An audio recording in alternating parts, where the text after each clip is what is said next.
Voici comment le FBI manipule l'Afrique depuis 50 ans. Ils sont loin, très loin. Et pourtant, ils contrôlent tout.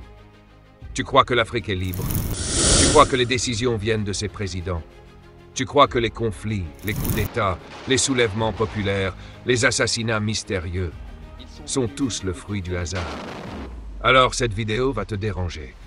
Car derrière les sourires diplomatiques et les partenariats signés en grande pompe, se cache une vérité inquiétante. Une vérité que peu osent révéler. Une vérité que le FBI ne veut surtout pas que tu saches. Depuis 50 ans, l'Afrique est le théâtre d'une guerre invisible. Une guerre où les armes ne sont pas toujours des fusils, mais des micros, des caméras, des comptes bancaires offshore et des manipulations psychologiques. Cette guerre, c'est celle du contrôle. Et au centre de ce réseau d'influence, il y a une entité froide, méthodique, implacable, le FBI. Tu crois que le FBI agit uniquement sur le sol américain? Détrompe-toi. Depuis la guerre froide, le FBI infiltre, manipule, recrute et neutralise dans le seul but de maintenir l'ordre mondial, tel qu'il l'a décidé. Tout commence dans les années 70. L'Afrique bouillonne. Les peuples réclament leur indépendance. Les colonies tombent les unes après les autres. Mais cette vague de liberté fait peur. Très peur. Parce qu'une Afrique libre, c'est une Afrique imprévisible. Une Afrique qui peut choisir ses alliés, nationaliser ses ressources, rejeter l'Occident. Et ça, le FBI ne pouvait pas le permettre. Alors, dans l'ombre, ils ont commencé à s'infiltrer. Des agents doubles, des journalistes freelance, des ONG humanitaires, mais surtout, un réseau de renseignements souterrains. En 1973, un programme classé top secret est lancé, Opération Hemlock. Son objectif, créer un réseau de contrôle informationnel sur le continent africain. Contrôler ce que les leaders voient, entendent, pensent. Influencer les décisions politiques sans jamais se montrer. Et tu sais quoi? Ça a marché. Les premiers résultats sont terrifiants. En 1991, au Burkina Faso, un certain Thomas Sankara accède au pouvoir.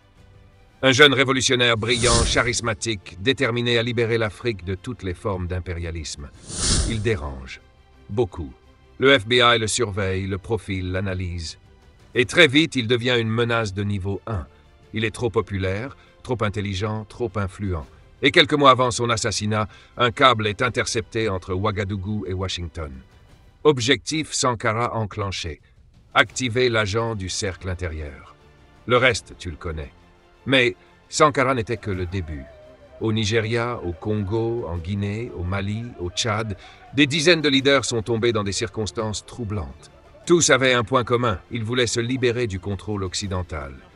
Et à chaque fois, comme par magie, une rébellion surgissait. Une fuite médiatique éclatait. Des scandales étaient fabriqués. Et dans l'ombre, toujours ce nom, le FBI. Mais attention, le FBI ne travaille pas seul. Il s'appuie sur un réseau d'alliés discrets.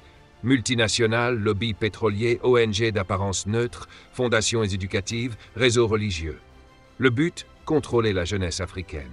Implanter des idées, créer des divisions, neutraliser toute tentative d'unité continentale. Et ils sont bons, très bons.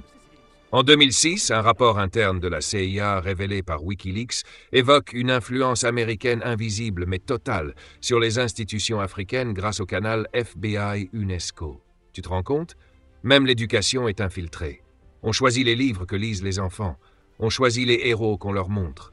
Et surtout, on efface ceux qu'on veut faire oublier. Mais là où ça devient vraiment flippant, c'est dans la tech. Ces dernières années, le FBI a investi des milliards pour équiper l'Afrique avec du matériel sous surveillance. Caméras intelligentes, logiciels de sécurité, antennes relais, serveurs cloud. Tout est connecté, tout est écouté, tout est archivé. Et toi, pendant ce temps-là, tu penses que tu es libre.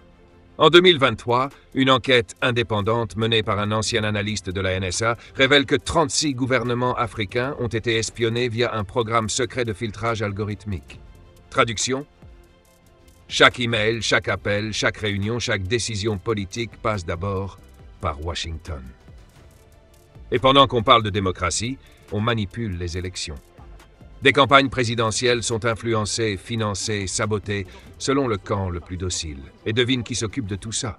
Bingo, le FBI. Mais pourquoi? Pourquoi autant d'efforts pour contrôler un continent que beaucoup considèrent encore comme pauvre? Parce que l'Afrique, c'est l'avenir. Ses terres rares, ses jeunes, son sol, son soleil, sa position stratégique. L'Afrique est la clé du monde de demain. Et le FBI le sait. Eux, ils anticipent. Et pendant que les Africains se disputent pour des miettes, eux sécurisent le gâteau. Et maintenant que tu sais, tu ne regarderas plus jamais les infos de la même façon. Tu commenceras à voir les signes, à repérer les discours qui se ressemblent tous, les slogans fabriqués, les ONG trop parfaites, les leaders trop propres. Car derrière chaque grand chaos, il y a une main invisible. Et souvent, cette main vient de Langley, de Quantico ou d'un bureau discret à Dakar. Tu es choqué? Tu n'es pas le seul. Mais tu as de la chance, parce que maintenant tu sais, et tu peux agir. Commence par partager cette vidéo. Abonne-toi à ActudeCrypt si tu veux vraiment comprendre ce qu'ils essayent de te cacher. Et va voir la description. Il y a un guide que tu dois absolument télécharger. C'est gratuit, mais il pourrait bien changer ta vision du monde à jamais, avant qu'il ne le supprime.